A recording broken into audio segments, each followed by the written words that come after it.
Hello friends, in this video we will learn about motion, chapter 7, class 9 science NCERT. इन videos के अंदर हम chapter के एक एक वर्ड को रीड करेंगे और उनका मतलब समझेंगे। तो चलिए स्टार्ट करते हैं। In everyday life we see some objects at rest and others in motion. Birds fly, fish swim, blood flows through veins and arteries and cars move. ये क्या है? सभी एग्जाम्पल्स है किस चीज़ के? मोशन के। Atoms, molecule, planets, stars and galaxies all are in motion. सब क्या रहते हैं? मोशन में रहते हैं। We often perceive an object to be in motion when its position changes with time. ये इंपॉर्टेंट है। जब भी किसी ऑब्जेक्ट की पोजीशन चेंज होती रहती है टाइम के साथ, तो हम कहते हैं कि वो ऑब्जेक्ट किस चीज़ में है? मोशन में है। However there are situations where the motion is inferred through indirect evidences. जब कोई चीज़ मूव कर रही है तो हमें डायरेक्टली पता चल जाता है कि हाँ वो चीज़ मोशन में है। बट कुछ इनडायरेक्ट एविडेंसेस भी होते हैं। जैसे for example, we infer the motion of air by observing the movement of dust particles. हमें वैसे तो पता नहीं चलता कि भाई एयर मूव कर रही है या नहीं, बट जब हम देखते हैं कि पार्टिकल्स, एयर के डस्ट पार्टिकल्स उड़ रहे हैं, तो हमें लगता है कि हाँ हवा चल रही है, मोशन हो रहा है एयर का। ठीक है। या फिर पत्तियाँ हिल रही होती हैं, ब्रांचेस ट्रीज़ की हिल रही होती है, तो हमें लग जाता है कि हाँ हवा चल रही है। तो ये क्या होते हैं? इनडायरेक्ट एविडेंसेस होते हैं। डायरेक्ट हमें हवा चलती हुई दिखती नहीं है कभी, बट धूल उड़ती है, पत्तियाँ हिलती है, तो हमें लगता है कि हाँ हवा चल रही है। ये होते हैं indirect evidences. What causes the phenomena of sunrise, sunset and changing of seasons? It is due to the motion of the earth. तो हमें पता है कि सनसेट, सनराइज, ये सीजन्स क्यों बदलते हैं? Due to the rotation revolution of the earth. ठीक है। It is true. If it is true, why don't we directly perceive the motion of the earth? तो हमें पता क्यों नहीं चलता कि भाई हमारी अर्थ घूम रही है? तो इसका रीज़न हम आगे पढ़ेंगे, क्योंकि मोशन डिपेंड करता है फ्रेम ऑफ रेफरेंस पे। किस चीज़ पे डिपेंड करता है मोशन? रेफरेंस। किसी चीज़ का हमें रेफरेंस पता होना चाहिए। अब हम अर्थ के ऊपर खड़े होकर ये अर्थ को देख रहे हैं घूमते हुए, तो हमें पता नहीं चलेगा अर्थ घूम रही है। अगर हम मान लो मून से अर्थ को देखें तो हमें पता लग जाएगा कि हाँ कि अर्थ रिवॉल्व कर रही है। ठीक है। तो फ्रेम ऑफ रेफरेंस पे क्या होता है? सब डिपेंड करता है। An object may appear to be moving for one person and stationary for some other person. जैसे हम अर्थ पे खड़े होकर अर्थ को ऑब्जर्व कर रहे हैं तो हमें अर्थ स्टेशनरी दिख रही है, बट अगर हम मून से देखेंगे तो हमें दिखेगा कि अर्थ रिवॉल्व कर रही है। तो यही है कि किसी पर्सन के लिए क्या है कि कोई चीज़ स्टेशनरी हो सकती है और दूसरे के लिए वो मूविंग भी हो सकती है ना। डिपेंड करता है कि कौन कहाँ से उसको देख रहा है। For the passengers in a moving bus the road side trees appear to be moving backwards. जैसे हम बस में देखते हैं तो हमें लगता है कि जो ट्रीज है ना वो पीछे जा रहे हैं। A person standing on the road side perceives the bus along with the passengers as moving. और हमें लगता है जब जैसे हम बस में बैठे हैं तो हमें लगता है कि जो हमारे साथी हैं वो सब क्या रेस्ट पे हैं, बट कोई उनको बाहर से देख रहा है पर्सन, तो उनको लगेगा कि बस भी मूव कर रही है और ये पर्सन जो उसके अंदर बैठे हैं वो भी मूव कर रहे हैं। ठीक है। तो सब डिपेंड करता है कि हम उस चीज़ को देख कहाँ से रहे हैं। फ्रेम ऑफ रेफरेंस क्या है? ठीक है ना, इंपॉर्टेंट वर्ड है फ्रेम ऑफ रेफरेंस। तो however a passenger inside the bus sees his fellow passengers at rest. जो अंदर बैठा है उसको अपने फेलो पैसेंजर्स किस पे दिखेंगे? रेस्ट पे दिखेंगे। What do these observations indicate? Motions, most motions are complex. Some objects may move in straight line. कुछ क्या होती है? ऑब्जेक्ट स्ट्रेट लाइन में मूव करती हैं। अदर्स में टेक सर्कुलर पाथ। और कुछ क्या होती है? सर्कुलर पाथ में रिवॉल्व करती हैं। ठीक है। सम में रोटेट एंड ए फ्यू में वाइब्रेट। जैसे एटम्स क्या होते हैं? वाइब्रेट करते रहते हैं, वो भी मोशन के अंदर है। तो there may be situations involving a combination of these. और कुछ सिचुएशन में क्या होता है? दोनों चीज़ होती रहती है। In this chapter we shall learn अब to describe the motion of objects along with a straight line. हम इस चैप्टर के अंदर क्या पढ़ेंगे? हम मोशन देखेंगे ऑब्जेक्ट्स के अलोंग स्ट्रेट लाइन, और उसके बाद हम सर्कुलर मोशन भी देखेंगे। ठीक है। अब जैसे एक्टिविटी है, एक्टिविटी 7.1 क्या है? Discuss whether the walls of your classroom are at rest or in motion. तो हमें डिस्कस करना है कि जो क्लासरूम की वॉल्स है मोशन में है, रेस्ट में है। तो हम देखते हैं कि हमारी वॉल्स क्या है? रेस्ट पे है ना, क्योंकि हम रूम के अंदर बैठ के देख रहे हैं। अगर हम बाहर से देखेंगे अर्थ के बाहर से, तो हमें दिखेगा हमारे घर भी मूव कर रहे हैं, अर्थ के साथ साथ घूम रहे हैं, है ना। तो उस वजह से एक्टिविटी 7.2 कुछ नहीं है। ट्रेन क्या है कि have you experience that train in which you are sitting appears to be move while it is rest. मतलब अगर हम ट्रेन के अंदर बैठे तो हमें लगता है कि ट्रेन मूव कर रही है। अगर हम बाहर देखें ना, कोई साइड से ट्रेन गई है, तो हमें लगेगा हमारी भी मूव कर रही है, बट हमारी एक्चुअली रेस्ट पे होती है। वो ये है, तो कुछ नहीं है। अब हम करते हैं describing motion. We describe the location of a object by specifying a reference point. जो मैं फ्रेम ऑफ रेफरेंस की बात कर रहा था ना, वो यही है रेफरेंस पॉइंट, जिसको हम ओरिजिन भी कहते हैं। Let us understand this by an example. Let us assume that a school in a village is 2 kilometre north of the railway station. तो रेलवे स्टेशन को हम मान रहे हैं ना रेफरेंस पॉइंट, और रेफरेंस पॉइंट से हम बता रहे हैं कि भाई हमारा स्कूल है जो वो 2 किलोमीटर नॉर्थ में है। ठीक है, तो यहाँ पर रेफरेंस पॉइंट क्या हो गया, रेलवे स्टेशन। तो ऐसे ही हम बता सकते हैं कि हमारा जो स्कूल है वो मेरे घर से 3 किलोमीटर साउथ में है, तो उस पॉइंट पे हमारा जो घर है वो क्या हो जाएगा, रेफरेंस पॉइंट हो जाएगा। ठीक है, we have specified the position of the school with respect to the railway station. हमने क्या किया है, स्कूल की पोजीशन को डिफाइन किया है with respect to the railway station.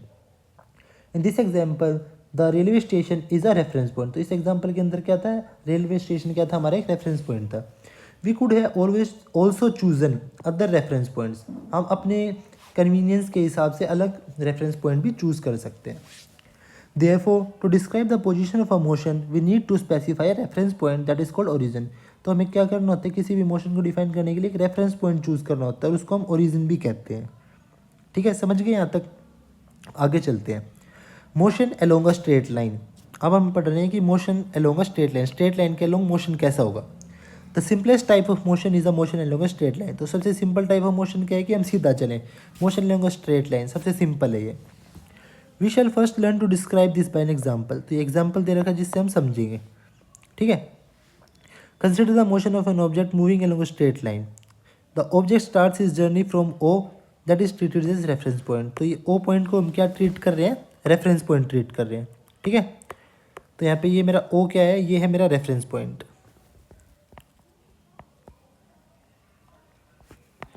ये हमारा रेफरेंस पॉइंट है। ठीक है, आगे पढ़ते हैं, आगे क्या कह रहा है।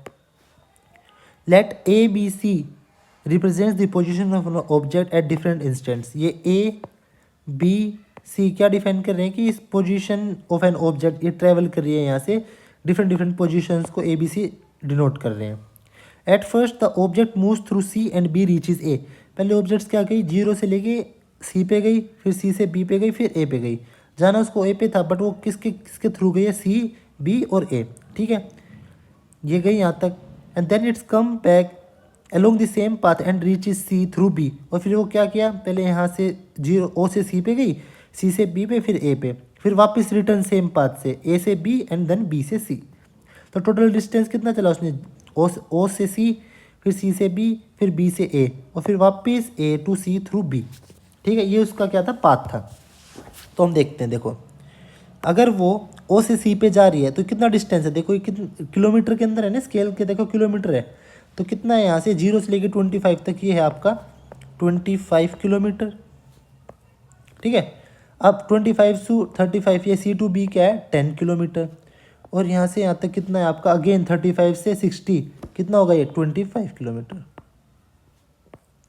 ठीक है, अब देखो आगे पढ़ते हैं, क्या दे रखा है। The total path covered by an object is O A plus A C है ना।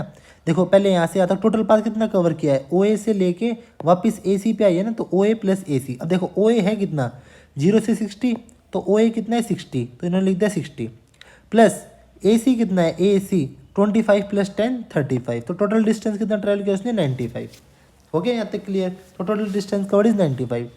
This is the distance covered by the object. तो ये क्या है, डिस्टेंस उसने कितना ट्रेवल किया है। तो डिस्टेंस क्या होता है, तो टोटल पाथ कवर्ड। तो जो टोटल पाथ कवर्ड होता है, टोटल पाथ कवर्ड, उसको कहते हैं हम डिस्टेंस। तो to describe the distance we need to specify only the numerical value not the direction. हमें डिस्टेंस बताने के लिए डायरेक्शन की जरूरत नहीं पड़ती। ठीक है, हमें सिर्फ क्या चाहिए होता है, उसकी न्यूमेरिकल वैल्यू चाहिए होती है। ये लाइन इंपॉर्टेंट है। ठीक है, कौन सी लाइन इंपॉर्टेंट है, to describe the distance we need to specify only the numerical value not the direction of the motion. ठीक है, सिर्फ हमें न्यूमेरिकल वैल्यू की जरूरत होती है, हमें ना कि उसके डायरेक्शन को बताने की। तो ऐसी क्वांटिटीज़ जिसमें हम सिर्फ मैग्नीट्यूड देखते हैं, उसकी डायरेक्शन नहीं देखते, ऐसी क्वांटिटीज़ को क्या कहते हैं हम, स्केलर क्वांटिटीज़। ठीक है ना, ऐसी क्वांटिटीज को क्या कहते हैं, स्केलर क्वांटिटीज़।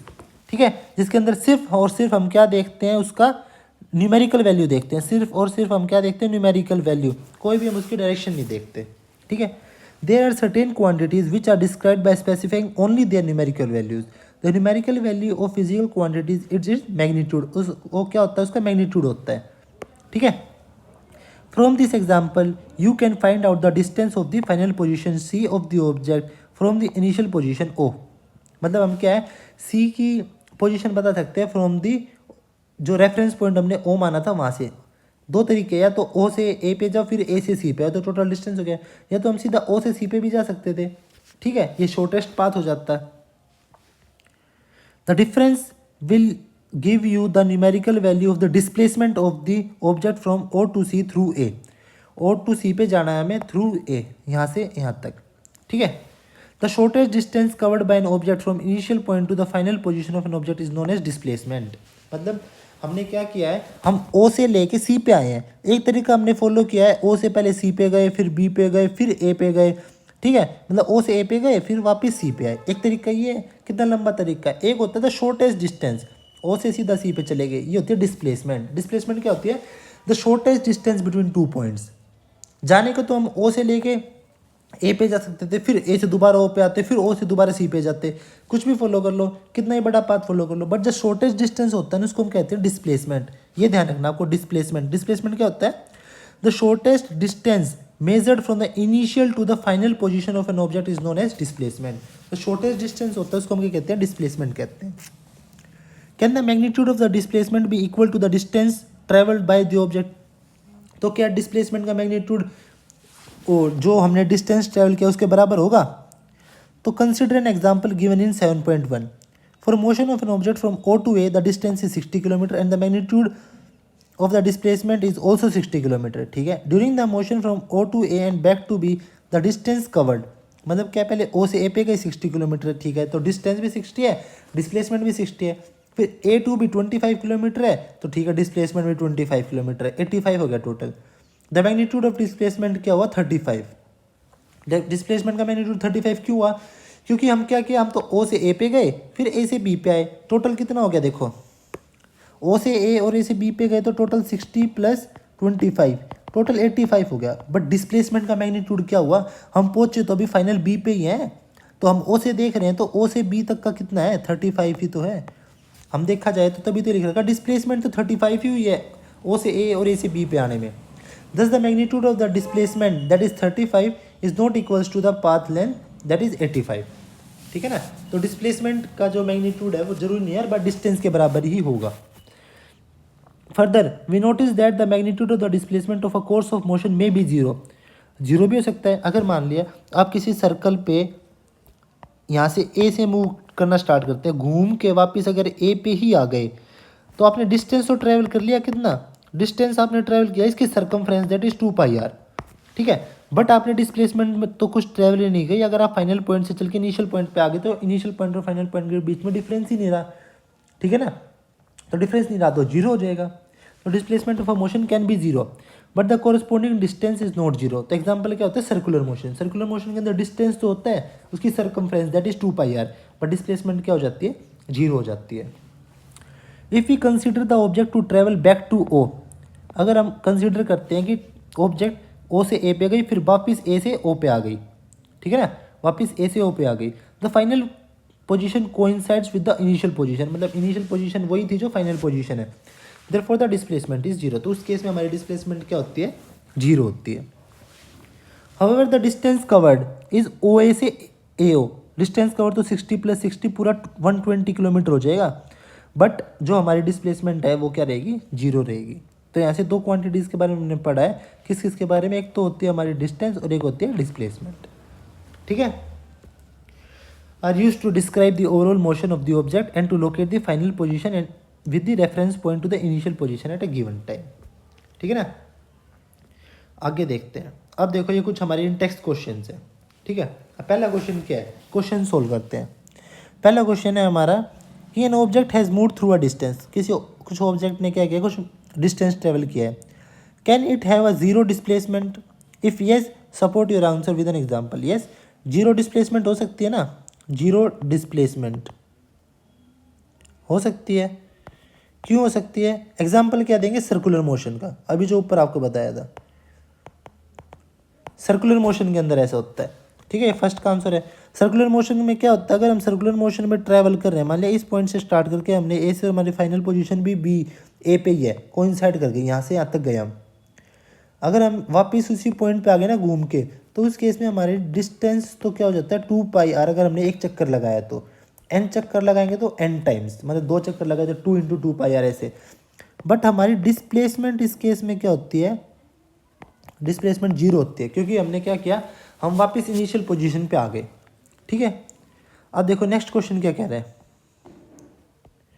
नेक्स्ट क्वेश्चन कह रहा है कि a farmer moves along the boundary of a square field of side 10 metre in 40 seconds. समझे क्या कहा, a farmer move along the boundary of a square field, मतलब पूरी बाउंड्री के अलोंग एक फार्मर क्या कर रहा है, मूव कर रहा है, 40 सेकेंड्स लग रहे हैं उसको, और उसकी साइड क्या है 10 मीटर है। तो what will be the magnitude of the displacement of the farmer at the end of the 2 minutes 20 seconds from his initial position. देखो क्वेश्चन के अंदर हमें बताना है कि 2 मिनट 20 सेकेंड, 2 मिनट 20 सेकेंड के बाद उसके डिस्प्लेसमेंट क्या होगी फार्मर की इनिशियल पोजीशन से। ठीक है, तो इस क्वेश्चन को हम सोल्व करते हैं। चलो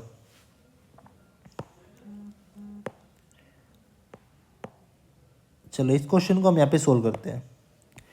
ठीक है, क्वेश्चन है आपका ये, अ farmer moves along the boundary of a square field. देखो सेकंड क्वेश्चन का यहाँ सोल्व करते हैं, मैं समझाता हूँ आपको क्या दे रखा है। देखो एक स्क्वायर फील्ड है, ठीक है, ऐसे आपको एक स्क्वायर फील्ड दे रखी है, स्क्वायर फील्ड की साइड है 10 मीटर। तो स्क्वायर फील्ड का पूरा पूरा क्या होता है, स्क्वायर फील्ड का बताओ पेरीमीटर क्या होता है, स्क्वायर का पेरीमीटर, पेरीमीटर होता है 4 × a, दैट इज 4 × 10 इसकी साइड है। अगर ये 10 मीटर तो स्क्वायर में क्या होता है, सारी साइड बराबर होती है ना, 10 मीटर 10 मीटर 10 मीटर, तो क्या हो जाएगा 40 मीटर। अब क्वेश्चन में देखो, दोबारा पढ़ो क्वेश्चन को ध्यान से। क्वेश्चन में दे रखा है a farmer moves along the boundary of the square field of side 10 metre in 40 seconds. मतलब क्या कह दे रखा है, तो जो फार्मर होता है ना, जो वन इसका पूरा चक्कर लगाता है बाउंड्री का, वो क्या करता है 40 सेकेंड्स में करता है। मतलब वो 40 सेकेंड्स में कितना डिस्टेंस ट्रैवल करता है, 40 मीटर ही। अगर मान लिया उसने ए पॉइंट से चलना स्टार्ट किया तो 40 सेकेंड्स के बाद वो दोबारा ए पे आ जाता है। तो इस 40 सेकेंड्स में तो क्या कर रहा हूँ, जीरो डिस्प्लेसमेंट कर रहा है, क्योंकि घूम के वापस अपनी पोजीशन पे आ गया। ठीक है, हमें 40 सेकेंड्स का नहीं बताना, हमें बताना है 2 मिनट 20 सेकेंड का। अब देखो हमें बताना है 2 मिनट्स 20 सेकेंड्स। अब देखो 2 मिनट 20 सेकेंड को सेकेंड्स में कर लो, 2 मिनट्स का मतलब 2 × 60 सेकेंड्स प्लस 20, तो टोटल कितना हो गया बताओ, ये 120 प्लस 20 दैट इज 140 सेकेंड्स। हमें चेक करना है 140 सेकेंड के बाद फार्मर की क्या पोजीशन है। देखो 40 सेकेंड्स के अंदर फार्मर ट्रैवल कर रहा है 40 मीटर, ठीक है। अगली 40 सेकेंड्स में वो क्या करेगा, दोबारा 40 मीटर ट्रैवल कर लेगा। अगली 40 सेकेंड्स के अंदर क्या करेगा, तीसरा चक्कर ट्रैवल करके दोबारा यहाँ आ जाएगा। देखो 40 सेकेंड में यहाँ से घूम के वो यहाँ आ गया। 40 सेकेंड्स में क्या किया उसने, देखो बताता हूँ आपको अच्छे से। 40 सेकेंड में यहाँ से गया, ऐसे घूमा और फिर से यहाँ पे आ गया, दोबारा 40 सेकेंड हो गई। अब अगली 40 सेकेंड में फिर से यहाँ से स्टार्ट होगा, फिर से घूमेगा बाउंड्री के अलॉन्ग, फिर से यहाँ आ जाएगा। अगली 40 सेकेंड्स में क्या करेगा, फिर से घूमेगा यहाँ से यहाँ पे आ जाएगा। तो 40 सेकेंड्स के उसके 3 चक्कर हो गए। 3 चक्कर मतलब 120 सेकेंड्स, मतलब उसने 120 सेकेंड्स में क्या किया है, दोबारा घूम के अपनी पोजीशन में वापस आ गया। अब बची 20 सेकेंड्स। अगर कोई 40 सेकेंड्स में 40 मीटर ट्रैवल कर रहा है तो इसका मतलब क्या हुआ, 10 सेकेंड्स में कितना ट्रैवल कर रहा है 10 मीटर, और 20 सेकेंड्स में कितना ट्रैवल कर रहा है 20 मीटर। ऐसे समझ में आ गया ना, 40 सेकेंड 40 मीटर, अगर 4 से कट कर दूंगा तो 10 सेकेंड्स 10 मीटर और 20 सेकेंड्स 20 मीटर। 120 सेकेंड्स में तो क्या हुआ है, देखो 120 सेकेंड्स हो गई ना यहाँ पे 120 सेकेंड्स। 120 सेकेंड्स में तो क्या हुआ है, वो घूम के 3 चक्कर लगा चुका 120 सेकेंड्स में, पर घूम के 3 चक्कर में ए पे आके खड़ा है। वो 120 सेकेंड के बाद ए पे ही है वो। अब वो 20 सेकेंड और ट्रैवल करेगा, 20 सेकेंड और, क्योंकि उसको 140 ट्रैवल करना है, तो 20 सेकेंड और ट्रैवल करेगा। तो 20 सेकेंड ट्रैवल करके वो क्या करेगा, 10 सेकेंड में यहाँ जाएगा, अगली 10 सेकेंड में यहाँ जाएगा, तो यहाँ इस पॉइंट पे पहुँच जाएगा। फाइनल पोजीशन उसकी ये है, ये पॉइंट, इस पॉइंट को मैं मान लेता हूँ, ये फाइनल पोजीशन का जो पॉइंट है इसको मैं मान लेता हूँ, ये मेरा बी है, बी, ठीक है। ये क्या है उसकी फाइनल पोजीशन, और ये ए क्या था उसका इनिशियल पोजीशन थी, ठीक है ना। वो क्या किया उसने, अब हमें बताना है फाइनल पोजीशन और इनिशियल पोजीशन के बीच का क्या डिस्टेंस है, वही तो डिस्प्लेसमेंट होगी। तो शॉर्टेस्ट डिस्टेंस क्या है, यहाँ से लेके ए से लेके बी तक, समझ गए। अब मैं इसको नेमिंग कर देता हूँ, ये अगर ये ए बी, इसको मान लेता हूँ सी पॉइंट है कोई बीच में, ठीक है। तो मुझे क्या बताना है, ए बी बताना है, क्या होगा मेरा ए बी। और ए बी कैसे निकलेगा, ए बी सी क्या है, राइट एंगल ट्रायंगल है। ए बी सी के अंदर अगर, क्योंकि स्क्वायर के क्या होते हैं, एंगल्स 90 डिग्री के होते हैं। अब मैं ए बी सी के अंदर क्या करूँगा, पाइथागोरस थ्योरम लगाऊंगा। तो क्या आएगा मेरा, A B square is equals to A C square plus B C square. तो A B square is equals to A C square कितना होगा 10 का स्क्वायर, और बी सी स्क्वायर कितना होगा 10 का स्क्वायर, ठीक है। तो यहाँ से मेरे ए बी स्क्वायर की वैल्यू क्या आएगी, 100 प्लस 100। तो A B square is equals to 200। तो ए बी क्या हो जाएगा, √200। 200 का मतलब 2 इंटू 100, तो कितना हो जाएगा 10√2। अब आगे भी अगर आप इसको फर्दर सोल्व करना चाहो ना, हमें पता है √2 की वैल्यू क्या होती है, √2 होता है 1.41414। तो आप इसको सोल्व कर सकते हो, नहीं तो 10√2 आपका क्या है, राइट आंसर है, ठीक है। आगे अगर सोल्व करना चाहते हो, अगर मान लिया MCQ में आ जाए, MCQ में आ गया तो पूरा आंसर दे रखा है, तो इसको इससे मल्टीप्लाई करके 14.14 मीटर, समझ गए ना। तो उसकी डिस्प्लेसमेंट क्या है, ये उसकी डिस्प्लेसमेंट है, ये जो है ना ये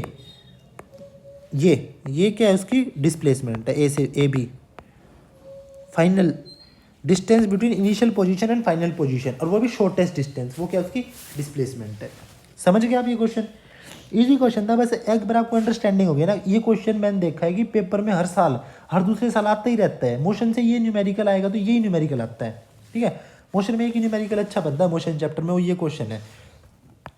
तो इस क्वेश्चन को आप बिल्कुल स्किप नहीं कर सकते, बिल्कुल अच्छे से करना है क्वेश्चन, ठीक है। इसको मार्क कर लेना, ये पक्का आपके देखना, प्री बोर्ड हो गए, यूटी हो गए, टेस्ट में, सब में ये क्वेश्चन आपका मिलेगा, ये टीचर्स देते ही ये क्वेश्चन, ठीक है। अगला क्वेश्चन पढ़े, अगला रीड करते हैं।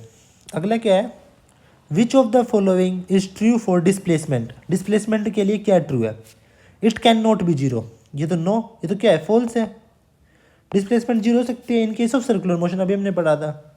Its magnitude is greater than the distance travelled, नहीं, कभी भी ना, ये लॉजिक ध्यान में रखना, डिस्प्लेसमेंट जो होती है ना, डिस्प्लेसमेंट या तो वो लेस देन होगी या इक्वल्स टू होगी डिस्टेंस के, कभी भी ना डिस्टेंस से बड़ी नहीं हो सकती, क्योंकि डिस्प्लेसमेंट है क्या, पाथ कवर्ड ही तो है। डिस्टेंस क्या होता है, टोटल पाथ कवर्ड, और डिस्प्लेसमेंट होती है शॉर्टेस्ट पाथ। अगर सीधा डिस्टेंस है, देखो अगर हम इसमें देखो, मान लिया 2 पॉइंट है ए से बी तक, अगर मैं ए से बी तक जा रहा हूँ मान लिया 10 किलोमीटर, तो इस केस में क्या है, 10 किलोमीटर अगर मैं ए से बी तक गया तो डिस्टेंस क्या है मेरा, जो डिस्टेंस था वही तो मेरी डिस्प्लेसमेंट है। शॉर्टेस्ट डिस्टेंस क्या है, हमेशा स्ट्रेट लेंथ ही शॉर्टेस्ट डिस्टेंस होती है। तो ए से बी तक का शॉर्टेस्ट डिस्टेंस क्या होगा, 10 किलोमीटर ही तो होगा, और कोई तरीका ही नहीं मुझे जाने का। अब मान लिया मैं कहता हूँ मुझे सी तक जाना है, सी तक, ठीक है। पहले मैं क्या करा, मैंने ए से बी पे गया मैं, फिर मैं बी से सी पे आया, ठीक है। तो डिस्टेंस क्या हो गया मेरा, देखो मेरा डिस्टेंस हो गया इस केस में A B plus B C, ये मान लिया 5 किलोमीटर है, सी पॉइंट बीच में है 5, तो 10 + 5 that is 15 kilometre. But displacement क्या हुई, डिस्प्लेसमेंट तो मेरी क्या है, अगर ये 5 है तो ये भी 5 होगा। ए से सी तक ही जाना है मुझे, शॉर्टेस्ट डिस्टेंस ही देखना है, तो शॉर्टेस्ट डिस्टेंस तो 5 किलोमीटर ही हो गया, समझ रहे हो। तो डिस्प्लेसमेंट या तो डिस्टेंस से छोटी होगी या डिस्टेंस के बराबर होगी, कभी भी डिस्टेंस से बड़ी नहीं हो सकती डिस्प्लेसमेंट। तो ये क्या हो जाएगा, ये भी क्या हो जाएगा, फॉल्स हो जाएगा, ठीक है ना, कोई भी ट्रू नहीं है इनमें से। इट्स डिस्प्लेसमेंट का हमेशा मैग्नीट्यूड डिस्टेंस के बराबर होगा, तो डिस्टेंस से छोटा होगा। और ये क्या है, जीरो भी हो सकती है in case of circular motion, या फिर हम किसी भी मोशन के अंदर उसी पोजीशन के ऊपर वापस रिटर्न आ जाए, ठीक है ना, घूम के वापस वहीं पे आ जाए, तो उस केस में क्या होगा, हमारी डिस्प्लेसमेंट जीरो हो जाएगी। अब ठीक है ना, आगे बस समझे। अब पढ़ते हैं अगला topic, uniform and non uniform motion. देखो यूनिफॉर्म मोशन क्या होता है, जब हम क्या कर रहे हैं, इक्वल डिस्टेंस ट्रेवल कर रहे हैं इक्वल इंटरवल ऑफ टाइम में, ठीक है, equal distance travel in equal interval of time, इसको कहते हैं हम यूनिफॉर्म मोशन, ठीक है। देखो जैसे यहाँ लिख रखा है ये, as object covers equal distance, ठीक है, in equal interval of time, तो it is said to be in uniform motion. तो ऐसा मोशन जिसके अंदर क्या कर दिया, ऑब्जेक्ट इक्वल डिस्टेंस ट्रेवल कर रही है इक्वल इंटरवल ऑफ टाइम में। जैसे एग्जांपल देखो, ये कंसिडर करते हैं, consider an object to be moving along a straight line, ठीक है, let it travels 5 metre in first second, another 5 minute in next second and another 5 minute in third second and 5 minute in fourth second. मतलब क्या हो रहा है, हर second में 5 metre travel कर रही है। तो equal distance in equal interval of time. Equal interval का मतलब 1 सेकेंड, 1 सेकेंड में 5 किलोमीटर, फिर अगली 1 सेकेंड में 5 किलोमीटर, फिर अगली 1 सेकेंड में 5 किलोमीटर, अगली 1 सेकेंड में 5 किलोमीटर। तो ऐसा डिस्टेंस जिसके अंदर क्या हो रहा है, इक्वल इंटरवल ऑफ टाइम में इक्वल डिस्टेंस ट्रेवल कर रहे हैं हम, तो उसको कहते हैं यूनिफॉर्म मोशन। मतलब मोशन क्या हो रहा है, यूनिफॉर्म हो रहा है। तो यूनिफॉर्म मोशन का अगर हमें ग्राफ बनाना होता है ना, तो हम कैसे बनाते हैं। यूनिफॉर्म मोशन देखो, ये होता है मेरा uniform motion, equal distance in equal interval of time. ठीक है, अगर मान लिया यहाँ पे मेरा टाइम है और यहाँ पे मेरा डिस्टेंस है, ठीक है, तो ये 5 मीटर है। देखो थोड़ा बड़ा बनाता हूँ अच्छे से। अगर मैं आपको ग्राफ पे ड्रॉ करके दिखाऊँ ना यूनिफॉर्म मोशन कैसे बनाएंगे, देखो ये मान लिया आपका ग्राफ है ऐसे, ठीक है, ये आपका क्या है, टाइम है, और यहाँ पे आपका क्या है, डिस्टेंस है। ठीक है, अब देखो ये मान लिया आपका 1 सेकेंड है, मैं इसी इन्फॉर्मेशन को ग्राफ पे ड्रॉ कर रहा हूँ। ये क्या है, 2 सेकेंड्स, ये क्या है 3 सेकेंड्स, और ये क्या है 4 सेकेंड्स। देखो यहाँ पे क्या आपके 5 मीटर हैं, यहाँ पे क्या आपके 10, यहाँ पे आपके 15 और यहाँ पे आपके 20। तो यूनिफॉर्म मोशन का मतलब क्या है, इक्वल टाइम में इक्वल डिस्टेंस को ट्रैवल करना। देखो पहली 1 सेकेंड में कितना ट्रैवल कर रहा है, 5 मीटर, अगली 1 सेकेंड में फिर से 5 मीटर ट्रैवल करेगा, तो ये कैसे आ जाएगा, यहाँ पे आ जाएगा। ठीक है, तो इस तरीके की हमारी स्ट्रेट लाइन बनेगी। मतलब आप देखोगे 3 सेकंड के बाद फिर से कितना ट्रैवल करेगा, 5, 20 सेकंड के बाद फिर से कितना ट्रैवल करेगा, 5। ठीक है, मतलब हर 1 सेकंड के अंदर 5 मीटर ये ट्रैवल करेगा। तो स्ट्रेट लाइन जो होती है वो क्या शो करती है, यूनिफॉर्म मोशन। तो किसका ग्राफ है, यूनिफॉर्म मोशन का। The time interval in this motion should be small. और टाइम इंटरवल कैसा होना चाहिए, स्मॉल होना चाहिए। In our day to day life we come across motions where objects cover unequal distance. But हम अपनी डे टू डे लाइफ में देखते हैं कि ऑब्जेक्ट्स कैसा डिस्टेंस कवर करती है, generally non uniform motion. Objects cover no unequal distance in equal interval of time. हमारे इक्वल इंटरवल टाइम में क्या कैसा डिस्टेंस ट्रेवल करती है, unequal. For example when a car is moving on a crowded street और a person is jogging in a park. अगर हम मान लिया कहीं भीड़ वाले इलाके में गाड़ी चला रहे हैं, तो हमें बार बार ब्रेक अप्लाई करने पड़ेंगे। मान लिया 1 सेकंड में हम 5 किलोमीटर चले, अगली 1 सेकंड में तो हम खड़े हैं जाम की वजह से, अगले 1 सेकंड में फिर हम रोड खाली हो गया, 10 मीटर चल रहे हैं स्पीड बढ़ा के। तो ऐसा मोशन जिसके अंदर क्या हो रहा है, अनइक्वल डिस्टेंस ट्रेवल हो रहा है इक्वल इंटरवल ऑफ टाइम में, उसको कहते हैं नॉन यूनिफॉर्म मोशन। ठीक है, तो 2 तरीके का मोशन होता है, एक यूनिफॉर्म और एक नॉन यूनिफॉर्म। यूनिफॉर्म मोशन के अंदर क्या हो रहा है, equal distance covered in equal interval of time, equal distance covered in equal interval of time. और नॉन यूनिफॉर्म में unequal distance travel in equal interval of time. ऐसे मोशन को क्या कहते हैं हम, नॉन यूनिफॉर्म मोशन कहते हैं। और नॉन यूनिफॉर्म मोशन का ग्राफ कैसा बनेगा, देखो अगर हम नॉन यूनिफॉर्म मोशन का ग्राफ बना के देखें तो देखो कैसा बनेगा। नॉन यूनिफॉर्म मोशन का हमारा ग्राफ बनता है जनरली इस तरीके का। अगर यहाँ पे मेरा टाइम है और यहाँ पे मेरा क्या है, डिस्टेंस है, तो नॉन यूनिफॉर्म मोशन को हम कैसे डिनोट करते हैं, इस तरीके से।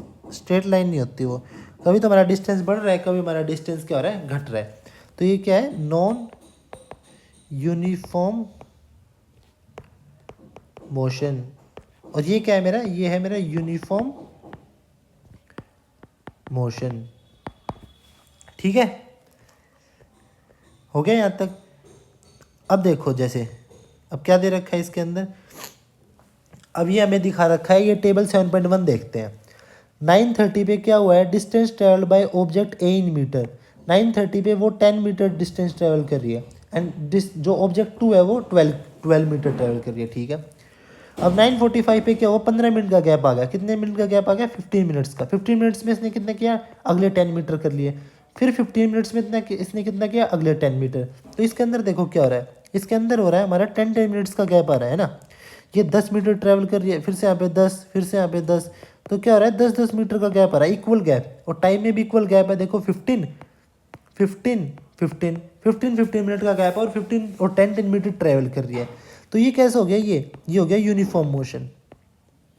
और ये देखो इसने 12 से 19 जाने में पहले 7 मीटर चला, फिर 19 से 23 जाने में 4 मीटर, फिर 23 से 35 जाने में 12 मीटर, है ना। तो ये क्या हो रहा है, अलग अलग डिस्टेंस। तो ये कैसे हो रहा है, नॉन यूनिफॉर्म। टाइम तो देखो टाइम इंटरवल सेम है, 15-15 मिनट। यहाँ पे डिस्टेंस सेम है, यहाँ पे डिस्टेंस अलग अलग है, तो ये कैसे हो जाएगा, नॉन यूनिफॉर्म। ठीक है, तो इस एग्जाम्पल से समझा रखा है। ठीक है, तो ये आप एग्जाम्पल देख के समझ लेना। तो डिफरेंट ऑब्जेक्ट्स में take different amount of time to cover a given distance. तो डिफरेंट ऑब्जेक्ट्स क्या करते हैं, डिफरेंट टाइम लेती है सेम डिस्टेंस को ट्रेवल करने के लिए। Some of them move fast and some move slowly. कुछ क्या करती हैं, फास्ट मूव करती हैं और कुछ क्या करती हैं, स्लो मूव करती हैं। ठीक है, the rate at which objects move can be different. तो जिस रेट से वो मूव कर रही है ना, वो रेट भी डिफरेंट हो सकती है। रेट क्या होता है, the rate of change of distance is speed. तो अब आगे हम पढ़ने वाले स्पीड के बारे में। ठीक है, तो ये लाइन क्या है, the rate at which objects move can be different. तो रेट भी क्या हो सकता है, डिफरेंट भी हो सकता है। Also different objects can move at the same rate. और क्या हो सकता है, डिफरेंट ऑब्जेक्ट सेम रेट से भी मूव कर सकती है। तो one of the way of measuring the rate of motion of an object to find out the distance travelled by an object in unit time. तो एक तरीका क्या होता है, क्या लिख रखा है, देखो इस लाइन को ध्यान से पढ़ो, रीड करो अच्छे से। One of the ways of measuring rate of motion of an object is, क्या है, to find out the distance travelled by an object in unit time. यही क्या होती है, हमारी स्पीड होती है। लिख रखा है ना, this quantity is refers to as speed. तो ये क्या होती है, this quantity is refers to as speed. तो ये क्या आ गया, हमारा अगला स्पीड का कॉन्सेप्ट आ गया। स्पीड क्या होती है, अगर हम फॉर्मूले की टर्म से समझे, देखो हमारी स्पीड होती है, speed is equals to distance divided by time. इस लाइन का मतलब यही है, मैं फिजिक्स की फॉर्म में क्या क्या लिख रखा है, देखो the rate of motion of an object. इस लाइन को ध्यान से पढ़ो, the rate of motion of an object is to find out the distance travelled by the object in unit time. Distance travelled by the object in unit time. तो unit time का मतलब क्या है, distance per unit time. Speed की definition क्या होगी, distance per unit time. तो distance per unit time क्या होती है, हमारी स्पीड होती है। ठीक है, इस बात का ध्यान रखना है अब आपको। अब आगे देखो क्या है, तो SI unit, the SI unit of speed is metre per second. ये बहुत इंपॉर्टेंट चीज़ है, the SI unit of speed is metre per second. कैसे आई मीटर पर सेकेंड, क्योंकि हमें पता है डिस्टेंस की क्या होती है एसआई यूनिट मीटर, और टाइम की क्या होती है सेकेंड। तो मीटर पर सेकेंड, तो फॉर्मूले से ही हम एसआई यूनिट भी पता लगा सकते हैं। ठीक है, मीटर पर सेकेंड, इसको हम ऐसे डिनोट करते हैं, तो मीटर सेकेंड के ऊपर माइनस का साइन, इसको हम कैसे लिख सकते हैं, मीटर सेकेंड इनवर्स, क्योंकि आपको पता है जो नीचे होती है पावर ऊपर जाके माइनस इनवर्स हो जाती है वो। ठीक है, तो मीटर पर सेकेंड दोनों का मतलब सेम ही है, इन दोनों का मतलब सेम ही है। The other units of speed includes centimetre per second. ऐसा यूनिट तो होती है मीटर पर सेकेंड, बट कुछ और यूनिट्स भी होती हैं, centimetre per second, kilometre per our. ठीक है, या तो सेंटीमीटर पर सेकेंड बोल लो या फिर किलोमीटर पर आवर बोल लो, दोनों का मतलब क्या है, एक ही है। ठीक है, तो तीन तीन यूनिट्स हमने पढ़ ली, सेंटीमीटर पर सेकेंड और किलोमीटर पर आवर और एक metre per second. To specify the speed of an object we require only its magnitude. हमें क्या चाहिए, सिर्फ स्पीड का मैग्नीट्यूड चाहिए और कुछ नहीं चाहिए। The speed of an object need not to be constant. In most cases object will be in non uniform motion, therefore we describe the rate of motion of such objects in term of their average speed. देखो क्या होता है कि हमें पता है कि speed सबकी कांस्टेंट नहीं होती, कभी हम ब्रेक्स लगाते हैं, कभी हम तेज चलते हैं, कभी धीरे चलते हैं। तो उस केस में अलग अलग डिस्टेंस को ट्रैवल करने के लिए हम अलग अलग स्पीड से चल रहे हैं। तो हमें एक स्पीड बतानी हो ना, तो हम क्या डिस्कस करते हैं, एवरेज स्पीड का कॉन्सेप्ट आ जाता है। यहाँ पे हम डिस्कस करते हैं एवरेज स्पीड, क्योंकि हमें पता है हम अलग अलग डिस्टेंस ट्रैवल करें, अलग अलग स्पीड थे। तो उस केस के अंदर हम क्या करते हैं, एवरेज स्पीड को काउंट करते हैं। ठीक है, तो आपको ये फॉर्मूला पता होना चाहिए। फॉर्मूला क्या है, बहुत ज़्यादा इंपॉर्टेंट है। एवरेज स्पीड क्या होती है, total distance travelled upon total time taken. क्या होती है average speed, total distance travelled upon total time taken. तो ये फॉर्मूला क्या पता होना चाहिए आपको, average speed is total distance travelled upon total time taken. ठीक है, ये आपको पता होना चाहिए। ओके, और क्या होता है, देखो if a object travels a distance S in time T, distance S in time T. ठीक है, डिस्टेंस एस ट्रेवल कर रही है टाइम टी में। ओके, क्या है ये, if an object travels a distance S in time T then speed, speed को डिनोट करते हैं वी से। तो वी क्या होते हैं, S by T, V is equal to S by T. S क्या है, यहाँ पे हमारा डिस्टेंस है, एस को किस चीज़ को डिनोट कर रहा है, डिस्टेंस को, और टी किस चीज़ को डिनोट कर रहा है, टाइम को। ठीक है, let us understand this by an example. तो आपको ये दो तीन फॉर्मूले हैं ना, ये अच्छे से पता होना चाहिए। एक ये फॉर्मूला पता होना चाहिए, V is equal to S by T, मतलब speed is equal to distance upon time, जो यहाँ पे मैंने लिखा था। और एक एवरेज स्पीड, एवरेज स्पीड क्या होती है, total distance travelled upon total time taken. ठीक है ना। तो इस पेज से आपको न्यूमेरिकल बनेगा 100%। क्या बनेगा आपका? न्यूमेरिकल बनेगा। तो यहाँ से आपका न्यूमेरिकल बनने के चांस है। एक तो क्या, स्पीड की डेफिनेशन पूछ लेंगे। स्पीड क्या होती है? देखो स्पीड में क्या लिख रखा है, आपने ये लाइन शायद ध्यान से पढ़ी नहीं। देखो स्पीड के अंदर लिख रखा है we require only its magnitude. तो ऐसी क्वांटिटीज़ जिसका हमें सिर्फ मैग्नीट्यूड चाहिए होता है उनको कहते हैं स्केलर क्वांटिटीज़। ऊपर भी बताया था मैंने आपको डिस्टेंस के केस में। डिस्टेंस कैसी है हमारी? एक डिस्टेंस है हमारी एक स्केलर क्वांटिटी। देखो ये लिख रखा है डिस्टेंस क्या, एक स्केलर क्वांटिटी, क्योंकि हमें इसका सिर्फ मैग्नीट्यूड चाहिए। कुछ क्वांटिटीज़ जिनके अंदर हमें क्या चाहिए, मैग्नीट्यूड भी चाहिए और डायरेक्शन भी चाहिए, ऐसी क्वांटिटीज़ क्या होती है? Vector quantities. जैसे हमारी डिस्प्लेसमेंट क्या है, एक वेक्टर क्वांटिटी है। वेक्टर क्वांटिटीज़, वेक्टर क्वांटिटीज़ कैसी होती है? जिसके अंदर हमें न्यूमेरिकल वैल्यू तो चाहिए, हमें क्या चाहिए? न्यूमेरिकल वैल्यू तो चाहिए, प्लस उसके साथ उसकी डायरेक्शन भी चाहिए। एग्जाम्पल क्या है इसके अंदर? एग्जाम्पल है हमारा डिस्प्लेसमेंट। ठीक है, डिस्प्लेसमेंट के अंदर क्योंकि शॉर्टेस्ट डिस्टेंस देखते हैं हम उसकी डायरेक्शन भी देखते हैं।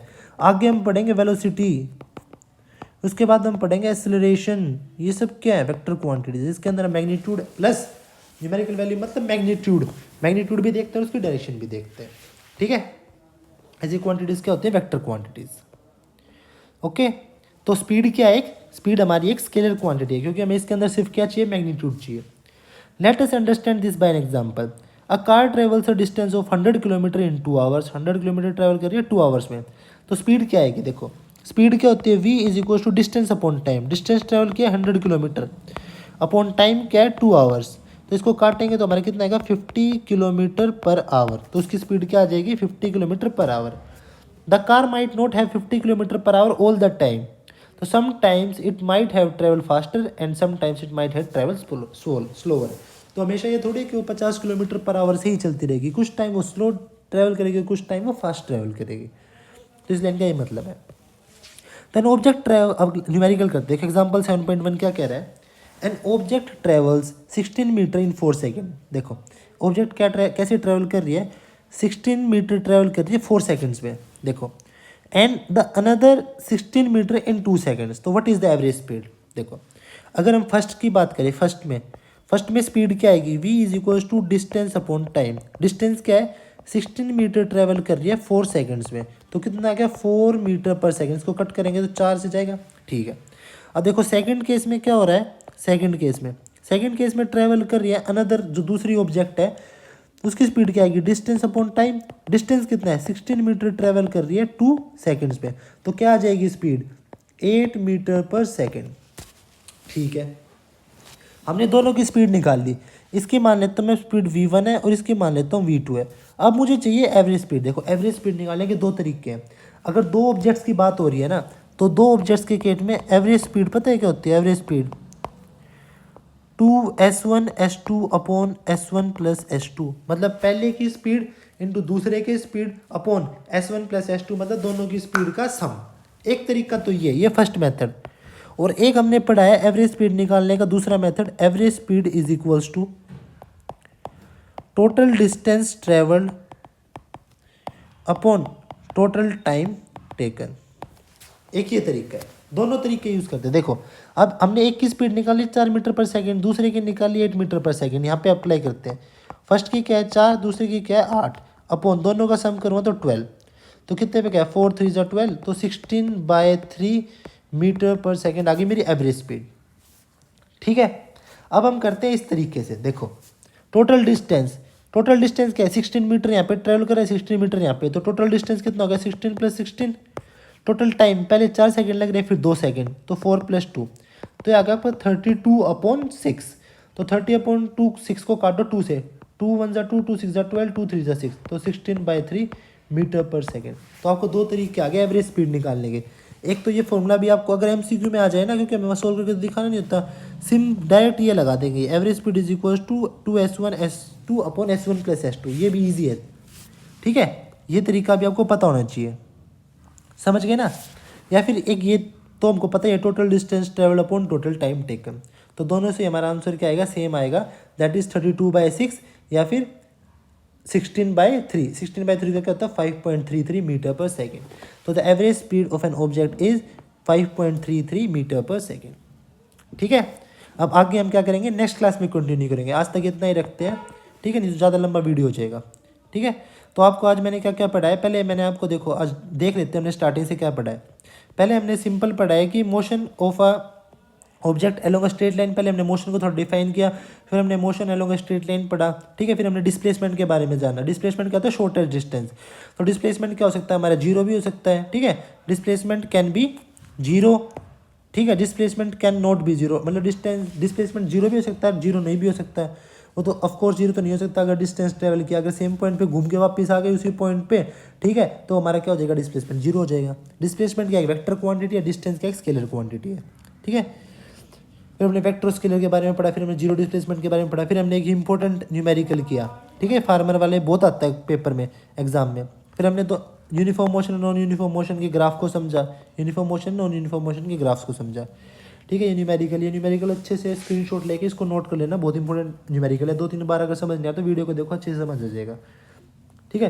फिर हमने स्पीड का कंसेप्ट पढ़ा, फिर हमने एवरेज स्पीड के बारे में पढ़ा, ठीक है। आगे हम देखेंगे speed with direction that is velocity. आप नेक्स्ट क्लास में वेलोसिटी के बारे में पढ़ेंगे, ठीक है। Thank you so much. अगर आपको वीडियोज़ अच्छी लग रही हैं, आपको मैं ऐसी और वीडियोज़ प्रोवाइड करूँगा, आपकी पूरी 9th और 10th की ऐसे ही कवर करवा दूँगा मैं, ठीक है, साइंस। तो अगर आपको वीडियो अच्छी लग रही है, आपको कुछ चेंजेस चाहिए और कुछ चाहिए, तो आप मेरे को कमेंट सेक्शन में बताएं। Thank you so much.